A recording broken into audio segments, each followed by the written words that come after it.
আজাদের মহোৎসবে নেতাজিকে নিয়ে বিতর্ক। বীরভূমের সুভাষের নাম বদলে শ্যামাপ্রসাদের নামে রাস্তা। কোচবিহারে নেতাজিকে নিয়ে বিজেপি সাংসদের কুমন্তব্য। কলকাতায় দেশনায়কের মূর্তি ভাঙা নিয়ে টানাপড়েন।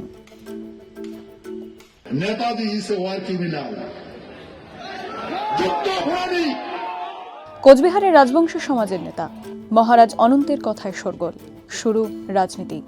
তৃণমূল সরকারের দেওয়া বঙ্গবিভূষণ সম্মান প্রত্যাহার বিজেপি সরকারের। सुभाष चंद्र बोस हमारा देश के सबसे बड़ा नेता है। गांधीवाद, सुभाषवाद, जिंदाबाद जिंदाबाद। हम देश नायक जो नेताजी सुभाष चंद्र बोस को देश नायक कहते हैं, और बीजेपी का लोकजन अभी सुभाष चंद्र बोस पर नाम पे बहुत गाली दे रहा है, असम्मान कर रहा है। Now that they are not in power, Mamata Banerjee is trying to instigate the people of Bengal, the Bengalis, that BJP is against Netaji Subhash Chandra Bose and he has been insulted. And today, Honorable Chief Minister Shubhendu Adhikari declared from the floor of the Vidhan Sabha that every MLA, whichever party you belong to, will open, if you open your MLA office and write Netaji Subhash Chandra Bose Seva Kendra, and government will give us a picture of Netaji Subhash Chandra Bose wearing a white dhoti and kurta.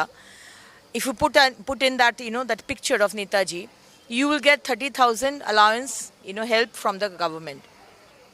What does Mamata Banerjee have to say on this? আমরা দেখতে পাচ্ছি মাননীয় মুখ্যমন্ত্রী নেতাজিকে নিয়ে কুকথা বললে পদক্ষেপ নেবে police, Nabanna থেকে ঘোষণা শুভেন্দু অধিকারীর।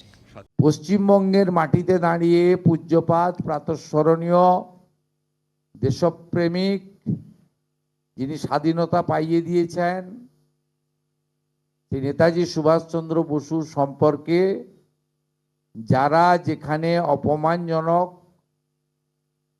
অশোভন, কুরুচিকর, আপত্তিজনক যত রকম শব্দ অভিধানে আছে, এইসব খারাপ শব্দ প্রয়োগ করেছেন, সেটা কোনো প্রকৃত ভারতবাসী, রাষ্ট্রবাদী, দেশপ্রেমিক নাগরিক স্বীকার করে না।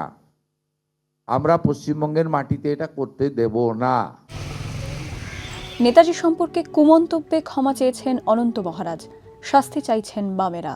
নেতাজি তাকে কেন্দ্র করে কুকথা বলার মধ্য দিয়ে কেউ ভাবতে পারেন যে তার বুঝি কিছু লাভ হচ্ছে না। বাংলার মানুষ ঘৃণার চোখে দেখছেন, এবং এটা নিয়ে যখন চর্চাটা ক্রমশই বেড়ে যাচ্ছে, তখন আমি ধরে নিচ্ছি, স্বতঃপ্রণোদিতভাবেই আমি ধরে নিচ্ছি, অনেক চর্চার পর মুখ্যমন্ত্রী একটা অবস্থান স্পষ্ট করেছেন যে না, আমরা এটাকে রেয়াত করব, যে বা যারা করেছেন, উনি ইঙ্গিত দিয়েছেন, তার মতো করে ইঙ্গিত দিয়েছেন। কিন্তু তারপরেও তো ওই অনন্ত মহারাজ বা কি একটা, সে তো থামেনি। সে তো আবার শুধু ওই রকম না, বিজেপি না, তিনি আবার তৃণমূল। মমতা ব্যানার্জির হাতে বঙ্গবিভূষণ, মোদী শাহর হাতে এমপি। না বুঝবার কি আছে, তৃণমূলেও আছেন, বিজেপিতেও আছেন। ফলে তিনি মনে করছেন তিনি সর্বশক্তিমান, তিনি আজও কথা বলে যাচ্ছেন। এই বিতর্কে নতুন ইন্ধন খাস কলকাতায় নেতাজি মূর্তির ভাঙা হাত। নিউ আলিপুরের বটতলায় নেতাজি মূর্তির হাত ভাঙা নিয়ে উত্তাল হয়েছিল গোটা রাজ্য। আমার পেছনে যে মূর্তি আছে সেই জায়গায় এর আগে নেতাজির একটি পূর্ণাঙ্গ মূর্তি ছিল। অভিযোগ ওঠে সেই মূর্তিটির ডান হাত ভেঙে ফেলা হয়, আর এই অভিযোগকে ঘিরেই তপ্ত হয়েছিল বঙ্গ রাজনীতি।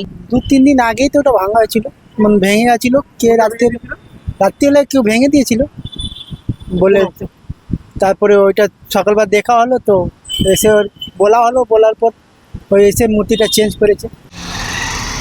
নেতাজির হাত ভেঙে দিয়েছে, মূর্তির হাত ভেঙে দিয়েছে নিউ আলিপুরে। কি চলছে কি বাংলার বুকে? বাংলার বুকে ভাবা যায় কেউ পারবে গুজরাটে গান্ধীজির হাত ভেঙে দিতে? লজ্জার কথা আমাদের, যাকে নিয়ে আমরা গর্ব করি, যে সত্যি সত্যি যদি দেখতে হয় অনেক বিপ্লবী নিশ্চয়ই বাংলায় জন্মগ্রহণ করেছে, কিন্তু এরা একটা পরাধীন দেশের একজন মানুষ।